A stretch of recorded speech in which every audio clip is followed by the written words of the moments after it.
100% घेतल्या जात आहे.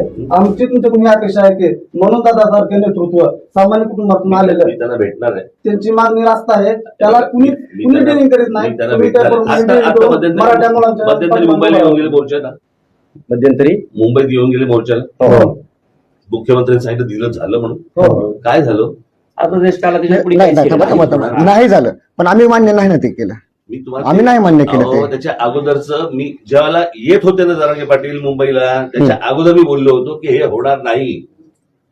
हे फक्त तोंडाला पानं पुसतील आणि पाठवून देतील. साहेब, मग त्यांना आम्ही मराठा समाजाला मी लोकसभेला दाखवून दिले. म्हणूनच या दाखवून दिले आम्ही. या मग सगळ्या आता या विधानसभेला सगळ्या आमची एवढीच इच्छा आहे की तुम्ही मराठा समाजाच्या बरोबर राहो. अरे मी सगळ्यांबरोबरच आहे. नाही ना, मग आम्हाला तसं वाटतंय तुम्ही नाही आमच्या बरोबर. असं तुम्हाला वाटतंय रे. हे बघा, तुम्हाला वाटण्याची विषय नाहीये. मला काय वाटते महत्वाचं आहे. माझ्यासाठी महाराष्ट्रामधला प्रत्येक नागरिक माझा आहे.